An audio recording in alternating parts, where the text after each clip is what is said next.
Students at the St. Mary Technical High School are getting a first-hand look at the future of energy, now using renewable energy to grow their own food. Once again, here's Alia Bryant.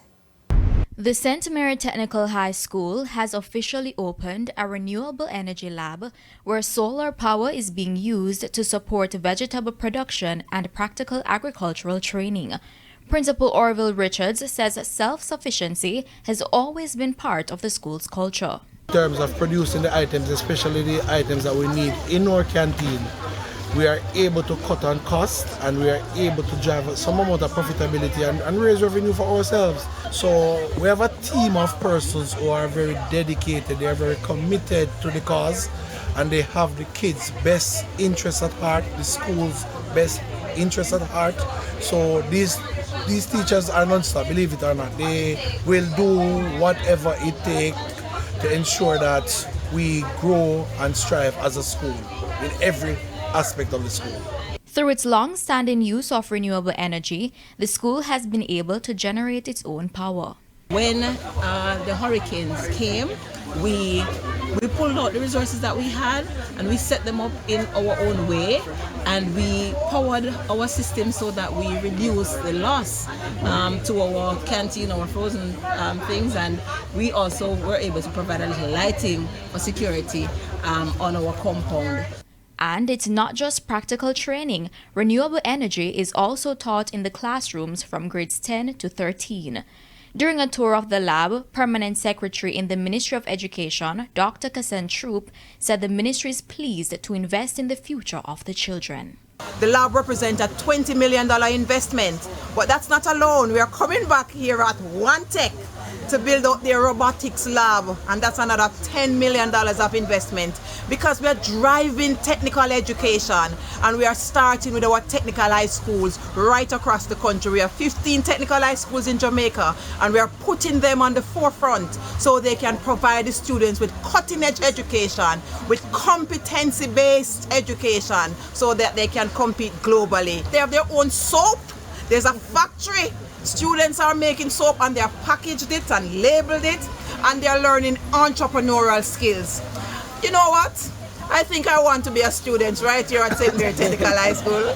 I want to be like them when I grow up. Alia Bryant, TVJ News. In the meantime, Permanent Secretary in the Ministry of Education, Dr. Kasen Troop, is urging students across the island to get involved in agriculture, highlighting its importance for food security and Jamaica's future. Just in case you're thinking that farming is not important, you have heard it.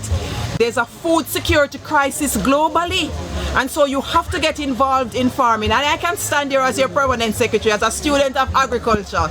I used to do my planting, and I'm getting back there. I'm doing my vegetable planting at home, making sure I can eat what I grow and grow what I eat, right from the farm to the table. And so I'm going to encourage all my boys and girls, get involved in the technical and vocational subject areas. Get involved in farming. It's lucrative, it's entrepreneurial, and it will contribute to the food security that Jamaica needs to respond to the needs of its children, of its people, and of course the global market. Farmers are being urged to ensure their animals are properly tagged as the authorities struggle to tackle predial larceny across the island. The appeal was made during a recent predial larceny sensitization meeting in Mandeville, Manchester. If your animal is identified, then it will assist the police. When you go to the station and say, officer, I lost my cow, I'm using cow general. I lost my cow, and the number in the ears is 2001, etc. Now that will assist the officer to send out something among his colleagues to say, hey, look out. Veterinary Officer for Manchester and St. Elizabeth, Dr. Derek Hendricks, outlined the process of tagging. He stressed that it is especially important for farmers interested in export because it shows that the animals can be traced. Have your animal tagged. So you call the personnel to come in and have your animal tags, and they will register your establishment or your farm. You should ensure that when you receive that passport, you keep it and you put it up. Welcome back to the Midday News. It is now time for the Business Minute.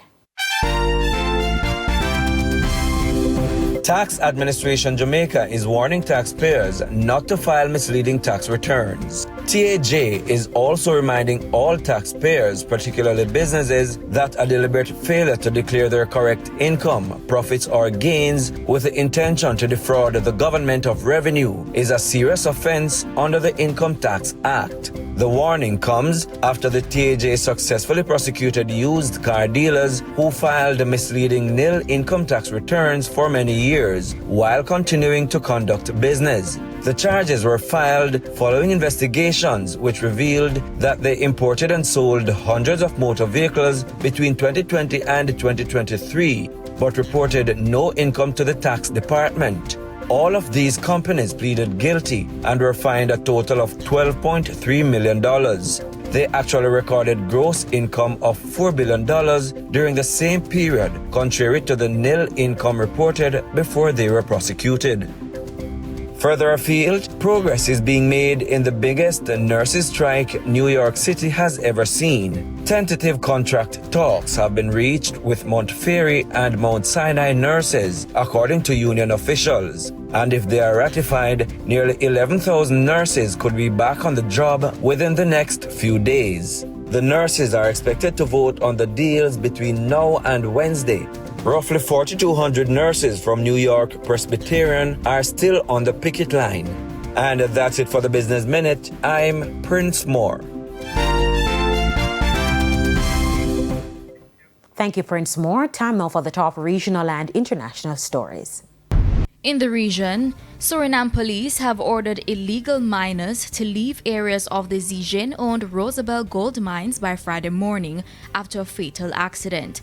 Authorities say the site must be fully cleared by 8 a.m. But lawmaker Edgar Sampe is urging the government to reconsider, warning that a forced eviction could have serious social consequences. Rosabelle confirmed the death occurred after unauthorized persons entered a restricted mining area. And on the international scene, on Monday, President Donald Trump threatened to block a new bridge linking Ontario, Canada to Detroit, Michigan.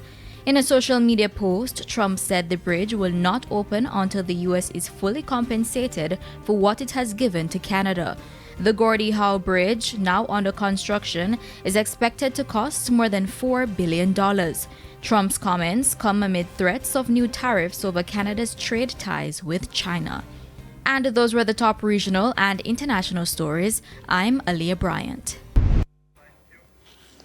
And we head to another break. When we come back, Midday Sports.